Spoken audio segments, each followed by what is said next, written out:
तो वहीं श्री गंगानगर में भी तापमान में गिरावट दर्ज की गई है और जैसे तापमान में गिरावट दर्ज की गई उसके बाद ठंड भी बढ़ गई है। जिले के शहरों और ग्रामीण क्षेत्रों में घना कोहरा छाया हुआ है। जहां एक ओर कोहरा खेतों में खड़ी रबी की फसल के लिए फायदेमंद है, तो वहीं कोहरे के कारण कम हुई विजिबिलिटी से वाहन चालकों को परेशानी भी हो रही है। ठंड बढ़ने के साथ लोग घरों से गर्म कपड़े पहनकर निकल रहे हैं। वहीं जगह जगह पर जल रहे अलाव का सहारा भी लेते हुए लोग नजर आ रहे हैं। इस दौरान जिला मुख्यालय में बढ़ती ठंड का जायजा लिया हमारे संवाददाता ने। सरहदी जिले श्री गंगानगर में पिछले कुछ दिनों से लगातार दिन और रात के तापमान में गिरावट होने के साथ ही कोहरा छाने की वजह से मौसम के मिजाज पूरी तरह से बदल चुके हैं। श्री गंगानगर जिले में सर्दी का आगमन होते ही जहां एक और कोहरा दिखा जा रहा है, तो दिन और रात के तापमान में गिरावट होने की वजह से लोगों का दिनचर्या भी बदलने लगी है।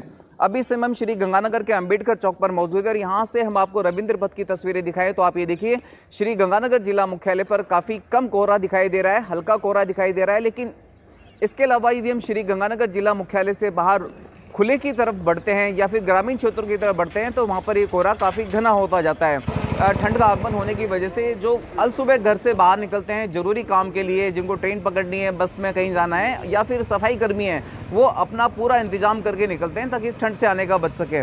हमारे साथ कुछ और लोग भी मौजूद हैं। बाबू जी, मौसम तो ठीक है इस समय? हाँ, मौसम तो ठीक है, ठंड तो पूरी है, सूखी ठंड पड़ रही है अभी। अच्छा, कोहरा थोड़ी थोड़ी आ रहा है। हाँ, तो फिर क्या करते हो साहब ठंड से बचाव के लिए? ठंड के कपड़े लगते हैं और ये बचाओ। अच्छा, आग सेक लेना, कपड़े लगते भाई। बिल्कुल सर, देखिए निश्चित तौर पर ठंड है, गर्म कपड़ों की तो जरूरत है ही है। साथ ही साथ में जहाँ कहीं मौका मिलता है प्रयास ये करते हैं कि अलाव तप लें और अलाव तपने से थोड़ी बहुत उन्हें बढ़ती हुई ठंड से राहत मिल सके। अशोक शर्मा, न्यूज़ 18 श्री गंगा। और इस बीच में बीकानेर से भी बड़ी खबर आपको बताते चले कि मालगाड़ी के आगे युवक और युवती ने कूदकर अपनी जीवन लीला समाप्त करने की कोशिश की थी। लेकिन इस बीच में मालगाड़ी के ड्राइवर ने समय रहते ब्रेक लगा दिया, लेकिन ब्रेक लगाने से भी युवक युवती गंभीर रूप से घायल हो गई। ये भी आपको बता दें कि युवक युवती ने क्यों सुसाइड करने की कोशिश की थी।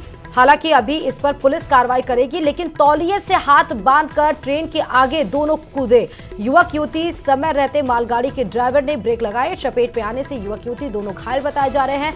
दोनों को पीबीएम अस्पताल में भर्ती कराया गया। नागड़ेची मंदिर के पास यह हादसा हुआ है। इस खबर पर हमारे संवाददाता मनीष दाधी जुड़े हुए हैं। मनीष, क्यों युवक युवती ने तौलिए से हाथ बांधकर ट्रेन के सामने कूदने की कोशिश की?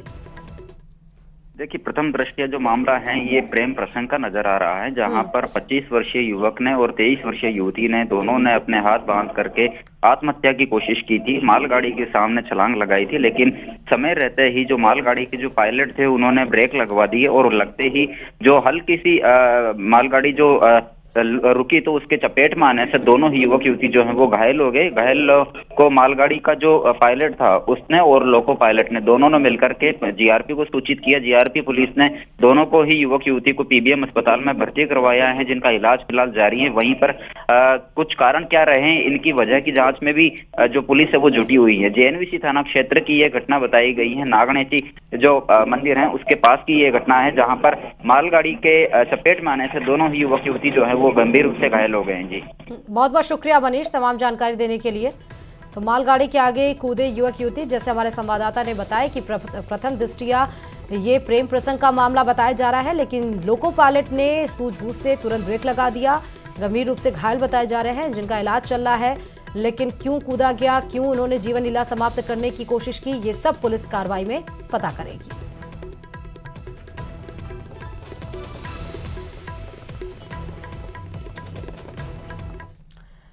और खबर अजमेर से है, जहां सर्दी ने अपने रंग दिखाने शुरू कर दिए। सुबह शहर के साथ ही आसपास की पहाड़ियों और ग्रामीण क्षेत्रों में कोहरा देखने को मिला। मौसम में ठंडक बढ़ गई, दिन भर धूप निकलती है, तो वहीं सुबह और शाम सर्दी के कारण तापमान में लगातार गिरावट देखने को मिल रही है।